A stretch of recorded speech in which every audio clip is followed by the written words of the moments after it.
नमस्कार दोस्तों, आपका मेरे चैनल पर स्वागत है। आज की कहानी में हम जानेंगे कि यदि हमने पाप नहीं भी किया है, फिर भी हम कभी कभी पाप के भागी कैसे बन जाते हैं। तो चलिए आज की कहानी में हम ये जानेंगे कि हम निर्दोष होकर भी पाप के भागी कैसे बन जाते हैं। एक राजा के दरबार में ब्राह्मण भोज का आयोजन किया गया। बड़ी संख्या में ब्राह्मणों को भोजन के लिए आमंत्रित किया गया और इसके लिए 56 भोग महल के खुले आंगन में बनवाए गए। उसी वक्त अनजाने में एक हादसा हो गया। खुले में पक रही रसोई के ऊपर से एक चील अपने पंजे में जिंदा सांप दबोचकर निकल रही थी। सांप ने चील के पंजों से छुटकारा पाने के लिए फुफकार भरी और साथ ही जहर उगला। सांप के फुफकारने से उसके मुख से निकली जहर की कुछ बूंदें पाकशाला में पक रही रसोई के व्यंजनों में गिर गई। रसोई में जहर गिरने और उसके जहरीले होने का किसी को कोई पता नहीं चला। ब्राह्मण महल के भोजन कक्ष में भोजन के लिए पधारे और महाप्रसाद उनको परोसा गया। जहरीला भोजन खाने से सभी ब्राह्मण काल के गाल में समा गए।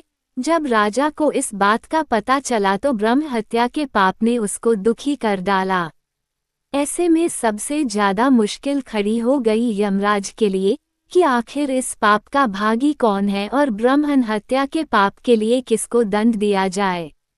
दोस्तों, फिर क्या था? दंड देने के लिए यमराज के सामने सबसे पहला नाम राजा का आया, क्योंकि राजा ने ब्राह्मणों को भोजने के लिए आमंत्रित किया था।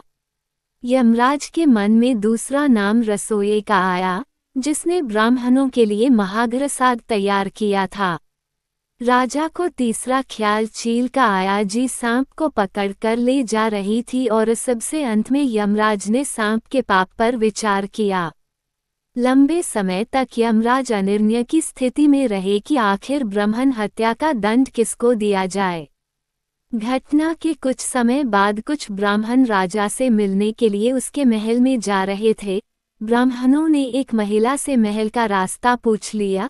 तब महिला ने ब्राह्मणों को रास्ता बताते हुए कहा कि देखो भाई, जरा ध्यान से जाना, वह राजा ब्राह्मणों को खाने में जहर देकर मार देता है।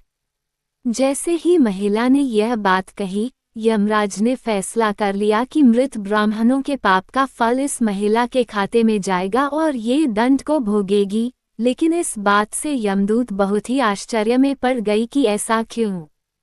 यमदूतों ने यमराज से पूछा कि प्रभु ऐसा क्यों।